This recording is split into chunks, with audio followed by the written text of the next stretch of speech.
After 5 years of marriage talks with Lu Junga, the heir apparent of Marquis Amping, I thought we would finally get married, until our wedding day. For that delicate cousin of his, he made my bridal sedan the joke of the whole capital city. They don't know. I never hold a grudge. If there is a grudge, I like to get my revenge on the spot. On the day of the grand wedding, the auspicious time has arrived. I was wearing a 30-gin heavy phoenix coronet, sitting upright in my boudoir, listening to the deafening festive music and the clamor of voices outside. All the prominent figures in the capital have come, waiting to watch this grand marriage alliance between the Shangshu mansion and the Marquis Amping mansion. But what I got wasn't the groom, Lu Zheng, but a deafening uproar. Me personal head maid, Wang Kui, came scrambling and crawling in, her face as white as a sheet. "Miss, something's wrong. The groom, he is dead." I raised an eyebrow, my tone calm. "That is not it, miss." Wan Kui was on the verge of tears. He ran off with that female cousin from the Su family, Su Wanning, Lu Zheng's White Lotus cousin, the one raised in the Marquise's mansion who would topple over at a puff of wind. Me dad, Shi Yuan, the current Minister of Revenue, rushed in with a livid face, followed by my mother who was already a sobbing mess. "Ji Yuan." My dad's voice was trembling. That little bastard from the Lu family. I stood up, the wedding dress on me so magnificent. It was like a joke. "Dad, don't get angry." I supported him. "Daughter wants to go see for herself." Outside the gates of the ministry's mansion, it was already a complete mess. The wedding procession was blocked at the street entrance. The festive red silk drooped dejectedly. And at the very front of the procession, Lu Zheng, who was supposed to be spiritedly coming to marry me, was now holding a trembling woman. Su Wanning. She was wearing a plain white mourning dress, completely out of place with the surrounding festive atmosphere. Her small face was tear-streaked, as if she had suffered immense grievances. She leaned in Lu Zheng's arms, coughing so violently it was earth-shattering, as if she would stop breathing any second. "Zheng Gegi," her voice was as faint as a mosquito's buzz. Wanning didn't mean to. I just wanted to see you in your wedding attire one more time." Cough, cough. Lu Zheng's eyes were full of heartache. His voice was gentler than I had ever heard. "Don't say it. I understand. I'll take you back to the mansion to see a doctor first." The surrounding guests pointed and whispered, their voices drilling into my ears like flies. What kind of behavior is this? On the auspicious wedding day, the groom is holding another woman. Minister Shi's face has turned green. This Miss Su really knows how to pick her timing. Not sick early, not sick late, but precisely at this moment. I pushed through the crowd and walked step by step towards them. The beads on my phoenix coronet clinked, making a crisp and cold sound. When Lu Zheng saw me, a hint of panic and guilt flashed across his face. "Jie Yuan, let me explain." "Wan Ningxi. What do I need you to explain?" I interrupted him, my gaze bypassing him to land on the pretentious woman in his arms. "Explain why on our wedding day you were hugging and cuddling with another woman in the street, disgracing the reputation of my Xia family." Su Wanning peeked out from his arms and looked at me timidly. "Sister Jie Yuan, don't blame Brother Zheng. It is all my fault. I'll leave right now." As she spoke, she struggled to get down, but her legs gave way and she happened to fall back into Lu Zheng's arms, while still trying very hard to stand up from the ground. During this, she glanced back at Lu Zheng, her pure and innocent face covered in tears. "What kind of scheming white lotus is this?" I laughed out of anger. Before I could even act up, a graceful and luxurious-looking woman squeezed her way over. Marquis Amping, my future mother-in-law. She didn't even glance at me, walked straight to Lu Zheng's side, and touched Su Wanning's forehead, her face full of anxiety. "Oh my Wanning, how did you get so sick? Quick, Zheng, hurry and take her back to the manor, and call the Imperial physician." She kept saying, "my Wanning," one after another, calling her more affectionately than her own daughter. Lu Zheng, as if granted a great pardon, immediately picked up Su Wanning and was about to leave. "Stop," I shouted sternly. He stopped in his tracks and turned back impatiently. Ji Zhuan, what on earth do you want? Wan Ning is about to die. A human life, is it really less important than your pride? I laughed. I laughed so hard tears almost came out. Lu Zhengzhi, today is our wedding day, a marriage bestowed by the emperor himself. If you leave now holding this woman, where does that leave my and my Xia family's pride? And where does that leave the emperor's pride? Lady Amping finally deigned to look at me properly, but her eyes were full of contempt and disdain. Miss Xi, you are being far too ungenerous. Wan Ning grew up in our family, and has a weak constitution. It is only right for Zhengzhi to take care of her.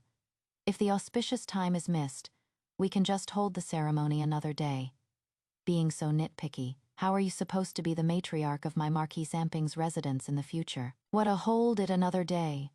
What a nitpicky. I've now completely seen this family's true colors in their eyes. I, the officially wedded consort of the heir apparent, am less important than a cousin of unknown origins. I took a deep breath, suppressed the turmoil in my heart, and even managed a slight smile. The Marchioness is right. A human life is at stake, which is of course the most important thing. I paused, glanced around at the gossiping guests. My voice wasn't loud, but it was clear enough for everyone to hear. Since the heir apparent and Miss Su share such deep affection and are inseparable, then I, Xie Zhuoyun, shouldn't be the one to play the villain. I reached out and took off the phoenix crown on my head, that heavy thing symbolizing both glory and shackles.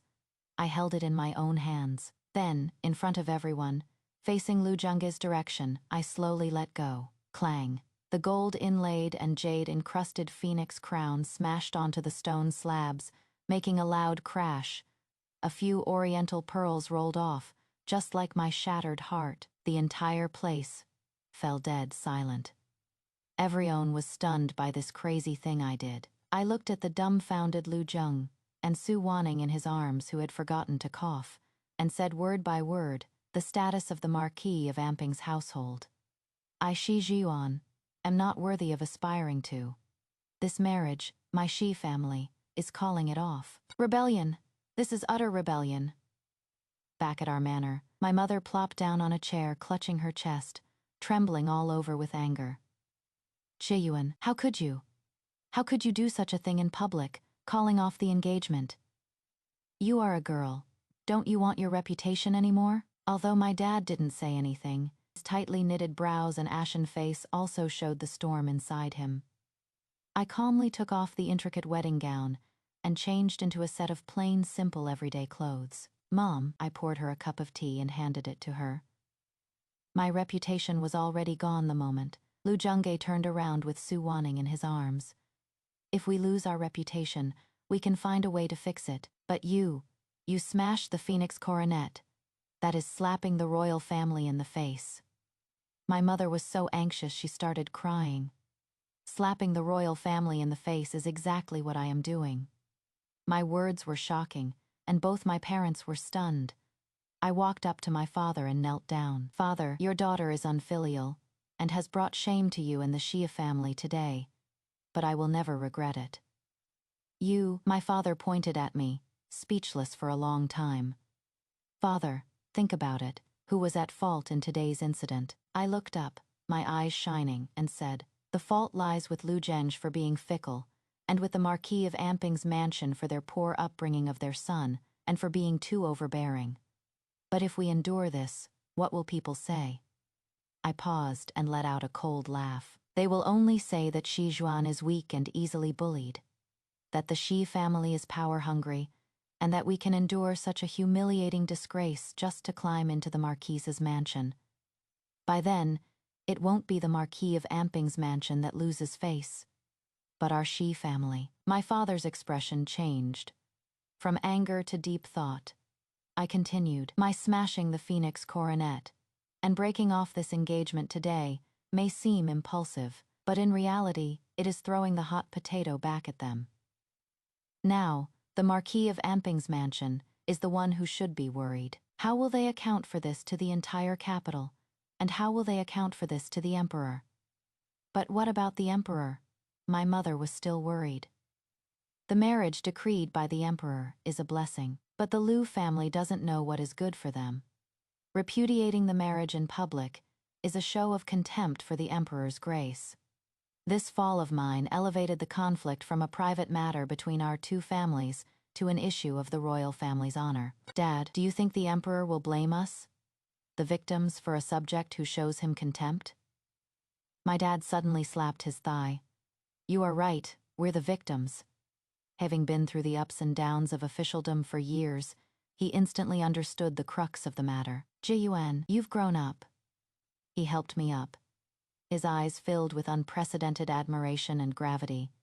Dad will see this through with you. I'd like to see just how the Marquis Zamping's manor plans to get out of this. Sure enough, in less than an hour, people from the Marquis Zamping's manor arrived. The one who came wasn't the Marquis to apologize, but the aggressive Marquise.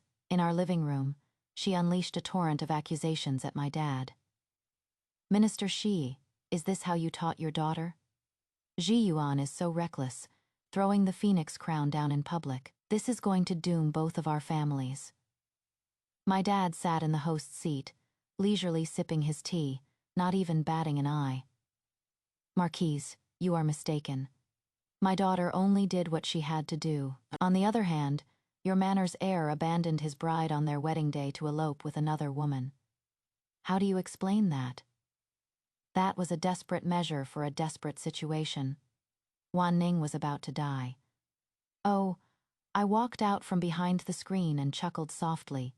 Miss Siu is dying. How did I hear that after the heir apparent carried her back to the manor? She just drank a bowl of calming soup and went to the garden to admire the flowers. The Marchioness's face turned pale, then livid. This news, of course. I had Wan Kui pay for it from the mouths of the servants in the Marquise's manor. You are viciously slandering me. Whether I am baselessly slandering or not, Lady Who knows in her heart. I walked up to her, my gaze icy. Today I will make things clear. My marriage with Lu Zhenyan's here. Within 3 days, I want the house of Marquis Zamping to prepare lavish gifts, an 8-bearer, palanquin, with gongs and drums, to return my Shi family's dowry untouched, and to announce to the whole city that it is Lu Zheng, who is of poor character, unworthy of the legitimate daughter of the Xia family, and is voluntarily withdrawing from the marriage. Otherwise, or what? The Marchioness raised her eyebrows, a look of disdain on her face. Do you think you can fly to heaven? I don't want to fly to heaven, I said, looking at her, word by word. I just want to make the Marquis Zamping's residence unable to hold its head up in the capital ever again. The Marchioness was angered away by me for the next 2 days. The wind in the capital was strange. Some people cursed the Liu family for being despicable, while others were spreading rumors that I was arrogant and domineering, jealous and mean, forcing my frail cousin to vomit blood on the spot, and that I also defied imperial grace and threw the phoenix crown to the ground. It is obvious that the Marquise's wife is behind this. She wants to muddy the waters and sling mud at me. My mother was as anxious as a cat on a hot tin roof, but I wasn't flustered at all. Wan Kui, pack up those most luxurious sets of hair ornaments and that bolt of brocade that were prepared for me in our storeroom. Miss, what are you planning to do? Send gifts. I smiled slightly. Go give the wife of Vice Minister Wang of the Ministry of Personnel, the wife of General Zhou, the commander of the Imperial Guard, and also Her Highness, the eldest princess, each a share. These people are all famous broadcast stations in the capital city. The gatherings of wives and young ladies in their homes can decide the direction of public opinion for the entire upper-class society of the capital city. Wang Kui went out with the gift box and returned in less than 2 hours, her face full of joy. Miss, you are truly incredible. The madams all accepted the gifts, and they even pulled this servant aside, asking all sorts of questions. This servant just followed your instructions, said nothing, just cried, and said that you, miss, have had no appetite for food or tea these past few days, washing your face with tears every day, that the dowry was all prepared. But the man is gone, and it breaks our hearts to see. Then what did they say? They all said, The way the Marquise's manner handled this was so shabby, and told our young miss to please look on the bright side, and not ruin her health for that. I nodded in satisfaction. Showing weakness is always the best way to win sympathy. I just want to let everyone see that I, Xie Zhuan, am the most innocent and most pitiful victim. On the third day, the agreed-upon deadline, Lu Zhengge actually brought Su Wanning and came to visit in person. I sat in the living room, watching that scumbag couple walk in side by side, and I almost threw up. Lu Zhengge was a bit thinner, with faint dark circles under his eyes. The look he gave me was very complicated, with guilt, resentment, and a trace of some emotion I couldn't understand. Su Wanning, as always, was in a simple white dress, looking as delicate as a willow in the wind. Upon seeing me, the rims of her eyes immediately turned red. Fei Sister Zhuan. Fei, the moment she spoke, she was about to kneel. I lifted a hand, and the maid immediately stopped her.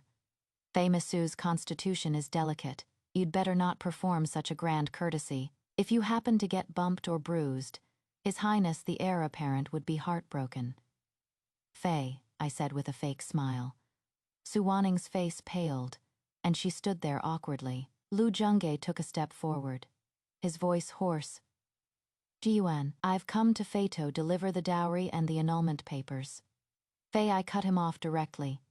He choked, his expression turning awkward. Li Xuan, I know I was in the wrong that day, but our 5 years of affection, are you really going to write it all off, just because of this small misunderstanding? Fei, 5 years of affection? Fei, it was as if I'd heard the biggest joke in the world. Fei Lu Zhengge, you want to talk to me about affection? When you abandoned me at our wedding for another woman, making me and my family the laughingstock of the entire capital, why didn't you talk to me about affection then? Fei, isn't that Wanning?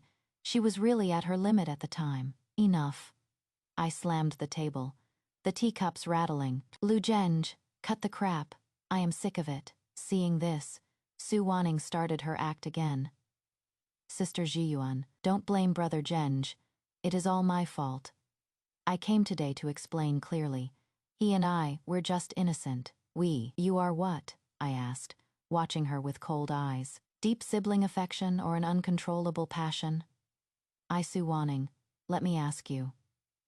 I stared at her aggressively. When Lu Zhengge said he was going to marry me, to spend his life with me, where were you? When he and I were preparing for the wedding, and I was full of joy waiting to be married, where were you then? You didn't say anything sooner, you didn't say anything later, but you just had to, on my wedding day, run out making a life or death scene to take one last look at him. What, do you think I, Xie Zhiyuan, am a pushover, or do you think all the men in the world should revolve around you? I didn't. I really just wanted to bless you guys. Her tears rolled down like a broken string of pearls. I took a step forward, closing in on her, and said in her ear in a voice that only the 3 of us could hear. A blessing looks to me like you are here for a funeral. Huh. Too bad it wasn't me who died, but don't you worry, someone's gonna be in for it soon. Su Wanning's body jolted, and she looked at me in terror. I straightened up, no longer looking at her, and only faced Lu Zhengge. My patience is limited. The dowry, the documents, not a single thing can be missing. Otherwise, it won't be me talking to you, but my father, who will go talk to your Marquis and the Emperor. Lu Zhengge's expression finally changed. He seemed not to have expected that I, who had always been so gentle, would become so aggressive. He clenched his fists and said through gritted teeth, Jiyuan, do you have to be so ruthless? I smiled. You were the one who was ruthless first. In the end, Lu Zhengge failed to give me the annulment papers. After they left, my father asked me worriedly, Jiyuan, if they refuse to give them, are we really going to file an Imperial complaint? Dad, why use an ox cleaver to kill a chicken? I picked up the cold tea and took a sip. Filing an Imperial complaint is the last resort. Before that, I am going to make the Marquis of Amping's residents wash their own necks and deliver them to our blades. The next day, I did something that shook the entire capital. I divided my priceless dowry into 3 parts. One part, in the name of my Xi family, was donated to the refugee camps in the capital's suburbs for disaster relief. As soon as the news got out, the entire capital was praising my Shi family for their worldly compassion and unparalleled benevolence. One portion I sent into the palace, presenting it to Her Majesty, the Empress, and a few of the high-ranking concubines. The reason was, this humble daughter is not blessed enough to enjoy it, and wishes for it to adorn your ladyship's visages, praying for the country's peace and the people's well-being. The Empress was greatly pleased, bestowed many gifts, and even sent someone to relay a message for me to rest and recuperate well, for justice will prevail in the end. With this, the Imperial family's stance was self-evident. And the last portion was also the most ruthless one. I converted all the field deeds, land deeds, and shop contracts in my dowry into ready silver, and then started a crazy busyness war. The biggest businesses of the Marquis Samping Manor were several grain shops and cloth shops in the capital. I had the accountant go and open new shops right across from all of their shops. Their rice sold for 10 wena jin, so I sold mine for 8.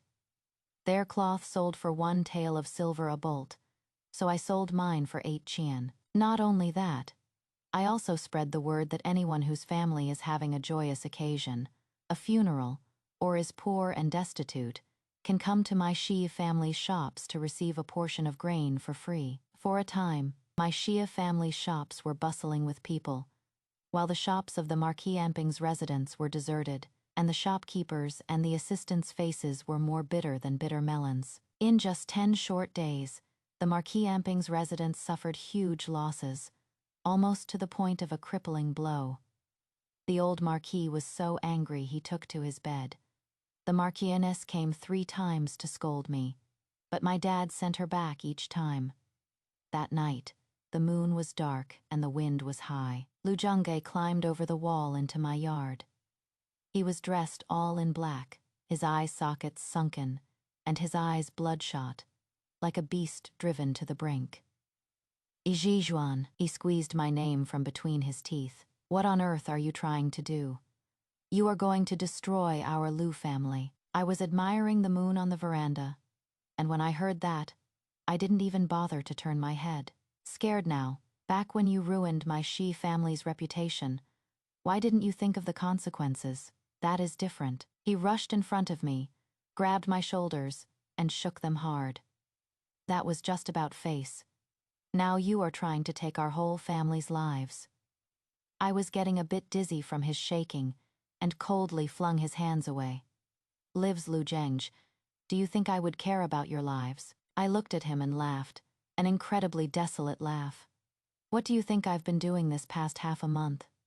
I was thinking, where exactly did I go wrong to make you rather betray me just to protect that woman?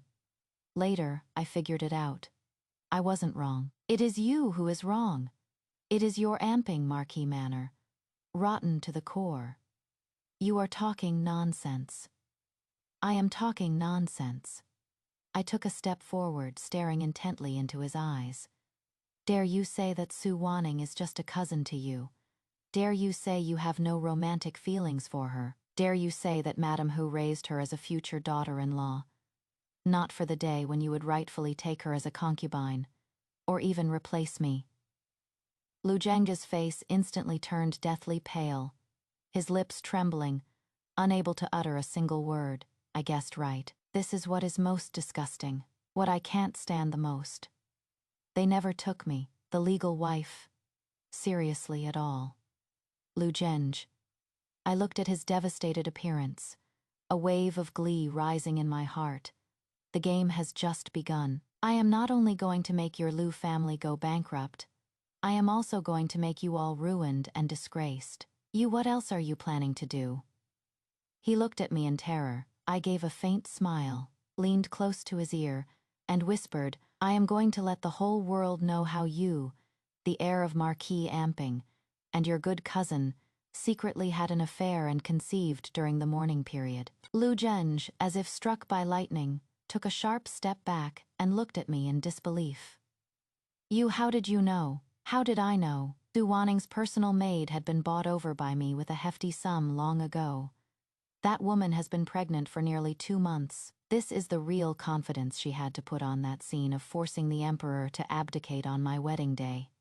What a brilliant move to undermine the foundation. What a brilliant move to get pregnant before marriage. Lu Zheng, I looked at his deathly pale face and gave a smile that could be called malicious. Just you wait. First thing tomorrow morning, the censorate's memorial of impeachment will be sent to the emperor's dragon desk. You tell me, are these 8 words, disregarding human ethics, defiling the household, enough to make your mansion of Marquis Samping be buried along with you? The sky has brightened. Lu Zheng didn't come back all night, I guess. He probably returned to the manor overnight to verify the truth of my words. The outcome went without saying. When the censorate's impeachment memorials really flew like snowflakes toward the Golden Throne Hall, the Amping Marquis Manor completely fell into chaos. The old Marquis was so enraged on the spot that he vomited blood and passed out. The Marquise rushed into Su Wanning's courtyard, and for the first time in her life, she struck the niece she had doted on for over a decade. The sounds of slapping, crying, and cursing could be heard from several streets away. The Amping Marquis Mansion, this once immensely glorious century-old prestigious family in the capital, became the biggest joke and scandal overnight. The heir apparent had an illicit affair with his cousin and secretly conceived a child. Disregarding moral principles, utterly corrupt in conduct, he is a complete disgrace to us scholars. The rumors and gossip spread like a plague, 100 times more vicious and 100 times more deadly than the ones I spread before. This time, I didn't do anything. I just quietly stayed in the manor, listening to the various news Wan Kui brought back from outside, and then brewed a pot of good tea and slowly savored it. In the afternoon, someone came from the palace. It was the head eunuch from the emperor's side. Eunuch Wang. He brought an imperial edict. Me dad led the whole family to kneel and receive the edict. My heart is calmer than ever before. I know, the final judgment has arrived. Eunuch Wang's shrill voice echoed through the hall, each word like a hammer, heavily striking the ground. The content of the imperial edict was beyond everyone's expectations, yet within my calculations, the emperor did not directly order confiscation of property or punishment. He first harshly berated the Amping Marquis Manor for failing to raise their son properly, and Lu Zheng for his lack of virtue, fining the old Marquis 3 years of his stipend, and ordering him to reflect on his misdeeds behind closed doors. Then, his tone shifted. However, in light of the deep and unwavering love between the two, referring to Lu Zheng and Su Wanning, we are greatly pleased. We shall hereby grant their wish, bestowing a marriage upon the heir of Marquis Amping, Lu Zheng, and Lady Su Wanning. The wedding is to be completed immediately, without fail. My dad and my mom were both stunned. What does this mean? To raise it up high, and then set it down gently. Only I, upon hearing these words, couldn't stop the corners of my mouth from curling up. Don't rush, the best part is yet to come. Eunuch Wang cleared his throat and continued to read aloud. However, Lady Su is of humble birth, her virtue unworthy of the position, and can only be a side consort. Furthermore, Lu Zheng's character is unstable and unfit for great responsibility. Strip him of his title as heir apparent, to be inherited by his full younger brother, Lu Zhengxi so decreed. 1 Imperial edict, 3 claps of shocking thunder. A bestowed marriage. It is a fulfillment, and also the greatest humiliation, letting this damned couple be bound together, amidst the ridicule of the entire world, as a concubine. Su Wanning tried her best, even ruining her reputation to get pregnant, all for the position of crown princess, the future matriarch of the Marquise's mansion. In the end, she can only be a concubine who must always bow down to the main wife, and her child will also be born of a concubine. Deposed. Lu Zhongguo's greatest reliance was his identity as the crown prince. Now, he is nothing. A deposed former crown prince, married to a concubine of ill repute, holding an empty title. This feels worse than killing him. This imperial decree isn't mercy. It is a soul-crushing blow. It is like nailing them to the pillar of shame, wishing for life, wishing for death, but getting neither. I kowtowed to express my gratitude, my voice crisp. Your subject, Juan, thanks His Majesty for his great kindness. After Eunuch Wang left, my father looked at me, his eyes as complex as a book. Yuan, all of this was within your calculations. I stood up and brushed the dust off my knees. Dad, I looked out the window. The sky was just right.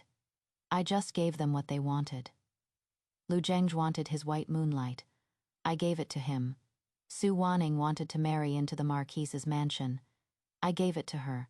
I just went with the flow, letting them get what they wished for. From now on, they will spend their lives together in endless regret and mutual resentment. Anping Marquise's mansion. Oh no, it should be called the Lu Mansion now. The wedding at the Lu Manor was held quietly, even a bit shabby. No guests, no music, like a hasty farce. I heard Lu Zheng had a black face the whole time, and Su Wanning cried from beginning to end. This time, the tears were real. Their wedding night was spent smashing things and cursing each other. Marquis Madame Lu got sick from anger. The newly appointed heir, Lu Zhengxi, moved out of the mansion overnight and into his own separate residence, drawing a line between himself and them. A once prosperous family thus fell apart. These pieces of news, like snowflakes, continuously reached my ears. I listened, occasionally chuckling, my mood completely unfazed. That feeling was like watching someone else's play. Once the play ended, it was over. Another half-month passed. Lu Zheng actually sent someone to give me a letter. When Wang Kui gave it to me, she had a look of disgust on her face. I opened the letter, and there were only a few lines of text. The handwriting was sloppy, and it was obvious that the writer was struggling internally. He said he was wrong. He said he shouldn't have been blinded by greed. He said he finally understood who was truly good to him. He said he regretted it. He asked me, if we could, go back to how things were before. After I finished reading, I expressionlessly brought the letter paper to the candle flame. The flame licked the paper, and soon, those vile words turned into a wisp of smoke and dissipated into the air. Go back to the past. On what grounds? Back then, I was filled with joy. Yet you treated me like a worn-out shoe. Now that you are at the end of your rope, you want to come back and use me as your fallback plan. Lu Zheng, you think way too highly of yourself. I annihilated your family, ruined your future, made you marry the person you love the most, and burdened you with shackles for life. You should thank me for not really taking your life. A month later, another message came from the palace. Her Majesty, the Empress, summoned me to the palace, saying she had several talented young men she wanted to introduce to me. Among them was the Zhenbei king, who was young yet had achieved brilliant military exploits. My mother was so excited she almost fainted, holding my hand, crying and laughing. My child, our bitter days are finally over, and sweetness has come. I looked at myself in the mirror. My face was the same, but my eyes were already different. The innocence had faded, the hardships had settled in, and the sharpness had been hidden. I gently touched my face and whispered, "Yes, everything has just begun. The road ahead is long, and perhaps there will be more storms. But this time, I will live for myself, a sharp sword in my hand, a universe in my heart. If gods stand in my way, I'll kill the gods. If Buddhas stand in my way, I'll kill the Buddhas."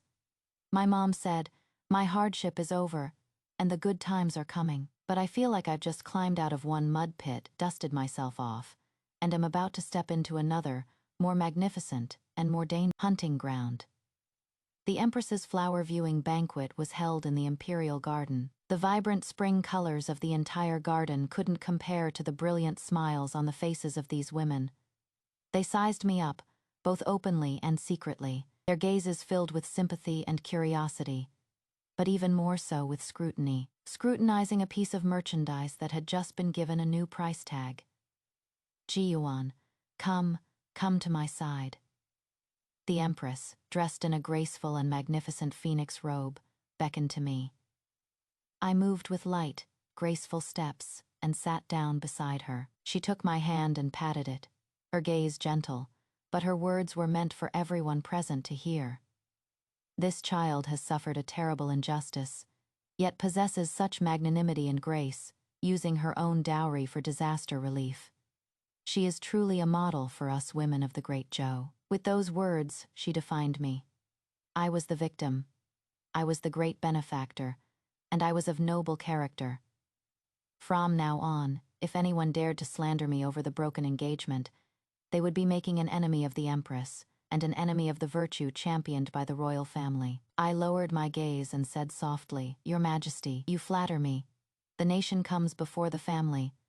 Jiyuan dares not forget the suffering of the people."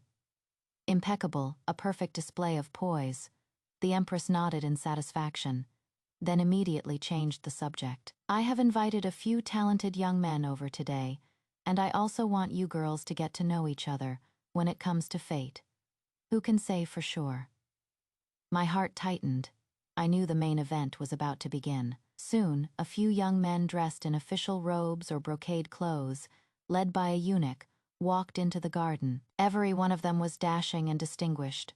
From a prominent family, the dream of every marriageable noble lady in the capital. But my gaze was firmly fixed on the last man. He wore a black princely robe, his posture as straight and tall as a pine tree. The lines on his face were cold and hard, his eyes like deep pools hiding ice and snow. He just stood there casually, yet an intimidating aura that warned people to stay away washed over me.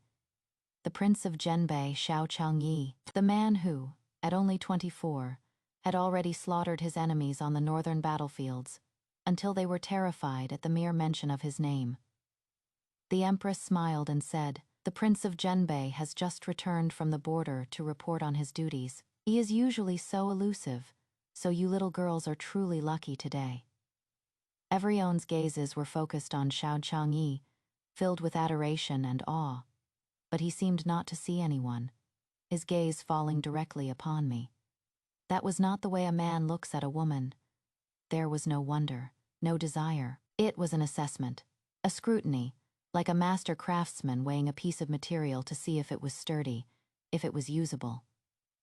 My heart instantly sank. This banquet was hardly a flower viewing and husband selecting event. It was clearly an unspoken political transaction. Xie Zhuan and the Ministry of Personnel behind me are the most tempting chips in this transaction. I understand now, everything I did before, seemingly to turn the tables for myself and my family, was actually catering to the intentions of those in power. The Emperor and Empress are happy to see the Marquis Amping's estate fall, because they are no longer obedient. They need a new, more loyal, and more capable force to replace them. The King of Zhenbei is a change in military power, and my Xia family, with our wealth and connections in Zhangyan, became the perfect choice to stabilize the home front and supply money and food. A marriage alliance was the strongest chain binding these two forces. I was no longer a cast-off wife. I became a crucial chess piece. Xiao Changyi raised his wine cup to me, toasting me from afar across the garden full of spring scenery. I picked up my wine cup and toasted him back. My fingertips were ice cold, from a fiery pit to an ice cellar. This is my so-called sweetness after bitterness. I thought the Liu family was already a dead dog, at most only able to lie on the ground and gasp for a couple of breaths. I was wrong. I underestimated the final strike of a dying venomous snake. Lu Zhengxi, the second son of Marquis Amping's residence, who took the heir apparent's position from Lu Zhen, is 100 times more sinister and ruthless than his idiot brother. It was my dad who got into trouble. During the morning court session, an old official from the censorate suddenly launched an attack. He presented a memorial to the throne, claiming that my father embezzled a huge amount of tax money when he was in charge of the Zhongnan water transport. Furthermore, the so-called dowry money I donated to the refugee camp was actually the illicit funds my father had transferred out, a flawlessly forged account book, a few witnesses who had been heavily bribed. The spear was pointed directly at my father, at my Shi family, using disaster relief as a pretext for money laundering. This accusation is enough to have my entire Shi family executed. My father was temporarily dismissed from his post on the spot and imprisoned in the Dali temple to await trial. When the news reached our residence, my mother fainted immediately. The entire Shi family was thrown into chaos. I stood amidst the chaos, but my mind was unprecedentedly calm. This is the Lu family's revenge. This is Lu Jiangshi's desperate counterattack. They can't survive themselves, so they want to drag my Shi family down to hell with them. Wan Kui, I shouted sternly. Go, wrap up that blood jade Guanyin statue from the previous dynasty in the storehouse. Prepare the carriage. I am going to the Prince of Zhenbei's mansion.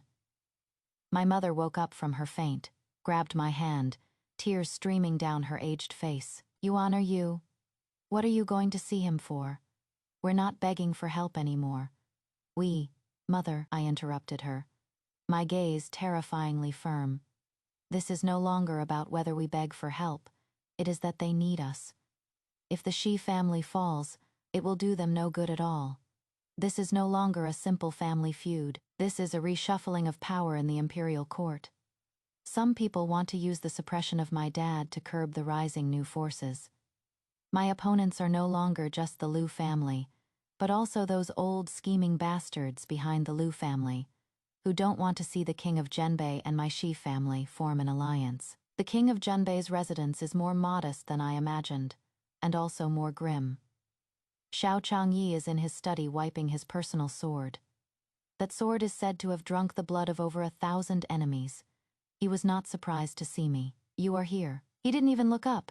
Just used a piece of white cloth to wipe the blade over and over again. Your Highness seems to have long expected my arrival, I said, getting straight to the point. A smart woman, when she has no way out, will always choose the most valuable trading partner. His words were like his blade, cold and sharp. I placed the brocade box in my hands on his desk. This is my sincerity. He finally stopped his movements and raised his eyes to look at me. Miss Shi, I am not lacking in antiques. You should know what it is that I want. My father's innocence, the safety of the Shi family. I looked him directly in the eyes without flinching. I can trade myself, and all the Zhengyan properties under my name, for it. He smiled. In that smile, there was no warmth, only appreciation, like admiring a rebellious, untamable prey that has finally been subdued. Good. He stood up and walked in front of me. His figure loomed over me, carrying a thick scent of blood and a sense of oppression. I promise you, however, I am helping you not because of this broken Guanyin statue, nor because of your businesses. Then why? He reached out and gently pinched my chin, forcing me to look up. Because I like your eyes. He leaned close to my ear, his voice low like a devil's whisper, like a wounded she-wolf, clearly terrified to death, yet still thinking about how to bite off the enemy's throat. I like this kind of fierceness. Xiao Changyi agreed to my deal. 3 days later, my dad was released without charges and reinstated to his original post, those so-called witnesses. Overnight, their entire families died a violent death. That bookkeeper, who forged the account books, was found hanged on the back door of the Lu family, and that censor who impeached my dad in the Imperial court was found to be colluding with an enemy nation, and his entire family was thrown into the great prison. Fast, ruthless, precise. This is the style of Xiao Changyi, the king of Zhenbei. He used the bloodiest means to clear the obstacles for me, and also declared to the entire capital that the Shi family was under his protection. After this event, the Shi family and the Prince of Zhenbei's mansion were completely bound together. The wedding was quickly scheduled, but I knew things weren't over yet. As long as that venomous snake Lu Jiangshi and that crazy hag from the Lu family were still around, my heart couldn't find a single day of peace. I don't like leaving loose ends. So I sent a letter to Lu Jiangji. He asked him to meet at the tea house we used to frequent the most. He came. He was even more haggard than the last time we met. The once luxurious brocade robe he wore had been washed until it was a bit pale. He looked at me, his gaze extremely complicated, with hate, with resentment, but even more so, a kind of humble, pitiful hope. Ji-Yuan, you are willing to see me. His voice was trembling. I ignored his tender gaze and simply pushed a stack of things in front of him. These were the copies of all the letters and receipts from Lu Zhenmu's behind-the-scenes operations, bribing officials and fabricating evidence, all intended to frame my father. Of course, this was also a small gift from Xiao Changyi to me. Lu Zhengzhi's face instantly turned as white as paper. What do you want to do? He asked me in terror. I'll give you a choice. I picked up the teacup and gently blew on the steam rising from it. Either you hand over the originals of these things to me, and I'll guarantee your father a peaceful end to his years. You and your good cousin can also keep your miserable lives, get out of the capital, and never be allowed back for eternity. I paused, looked up at him, and smiled. Either I'll hand this stuff directly over to Dali Temple. Murdering an official appointed by the Imperial court is a crime that implicates 9 generations of relatives. By then, you, your good brother, your crazy mother, your old dad on his sickbed, and that bastard in Su Wanning's belly, not one of you will escape. You. He shot up, pointing at me, trembling with rage. Zhejuan, what a venomous heart you have. I laughed out loud. No matter how venomous I am I as venomous as your younger brother? Or as venomous as that mother of yours who only wants me dead? Lu Zheng, you are talking to me about hearts now. Don't you find it laughable? I stood up, looking down on him from above. I'll give you 3 days to consider. Go back and tell your younger brother and your mother that since they walked down this dead-end path themselves, they shouldn't blame me for hammering the last nail into their coffins. I turned to leave, when suddenly, someone rushed out from behind the screen in the tea house.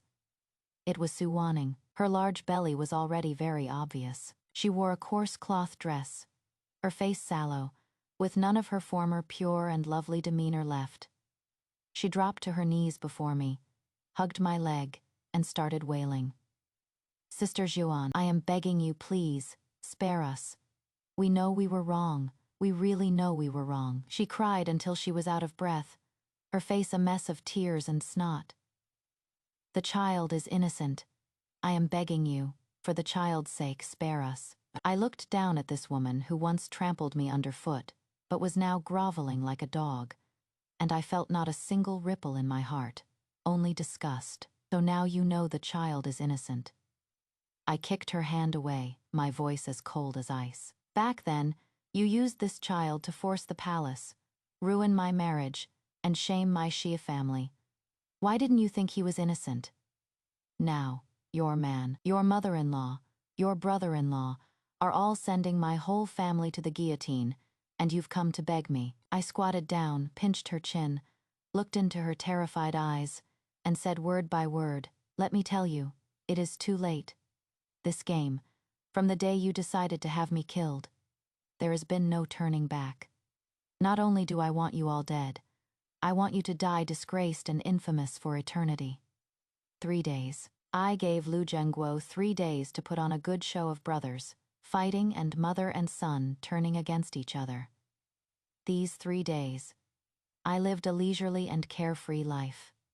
Every day, I either drank tea or watched my mother happily prepare new dowry for me. She seemed to have completely forgotten the bloody storm of the past few days, her eyes full of my wedding with the Zhenbei king.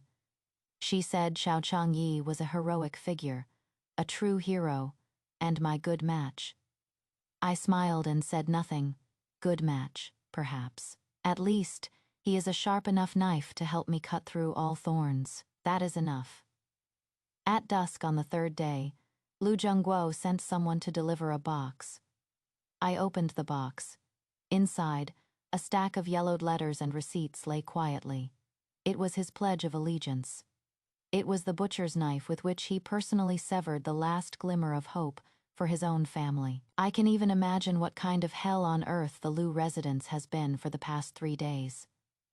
How Lu Zhengzhi had a complete falling out with that ambitious younger brother of his. and how he completely broke things off with his mother, who was biased to her very core. In the end, he chose to save his father's and his own worthless life. He chose betrayal. Wang Kui's hands were trembling as she looked at those things. Miss he really, even a cornered dog will leap over a wall, let alone a person. I closed the box, my tone calm. Besides, Lu Zheng has never been one with a strong backbone. The one he loves most has always and only ever been himself. That night, I delivered the box to the residence of the Prince of Zhenbei. After Xiao Changyi finished looking at the contents, a flicker of barely perceptible approval flashed in his eyes. Killing with a borrowed knife, 2 birds with 1 stone. He tossed the letters into the brazier. Not only did you obtain the evidence, you also made them completely crumble from within. Shizhiyuan, you are more ruthless than this prince had imagined. You flatter me, Your Highness, I said lightly. I was merely following the example set for me. The world of officialdom, isn't it just like this? A life or death struggle where every inch of ground is fought for. The firelight reflected on his face, flickering between light and shadow. The wedding date is set for the 8th of next month, he said suddenly. So soon. A long delay invites trouble. He looked at me, his gaze deep. This prince must return to the northern border tomorrow. There is still a hard battle to be fought there. When this prince returns victorious, I will come to marry you. I nodded. Okay, aren't you afraid? He asked. Afraid of what? Afraid that this prince will die on the battlefield. Your Highness is joking. I met his gaze, a slight smile on my lips. If Your Highness were to die, wouldn't all my investments go down the drain? So for my sake, you have to come back alive and well. He was stunned for a moment, then burst into a deep, heartfelt laugh. This was the first time I had ever seen him laugh so heartily. He reached out and pulled me into his arms. This embrace held no lust. It was more like an oath.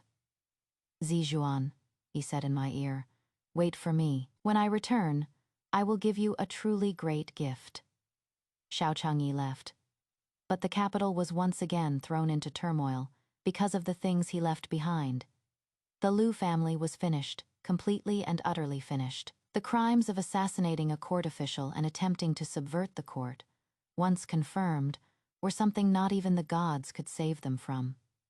On the day the Imperial edict was issued, the sky was gloomy. Lu Zhengxi and Marchioness Amping were thrown into the Imperial prison to be executed after autumn. All of their family's assets were confiscated and turned over to the state. In consideration of the old Marquise's past merits and Lu Zheng's meritorious act of righteously turning in his own family, the emperor showed mercy beyond the law and spared the Lu family from the death penalty.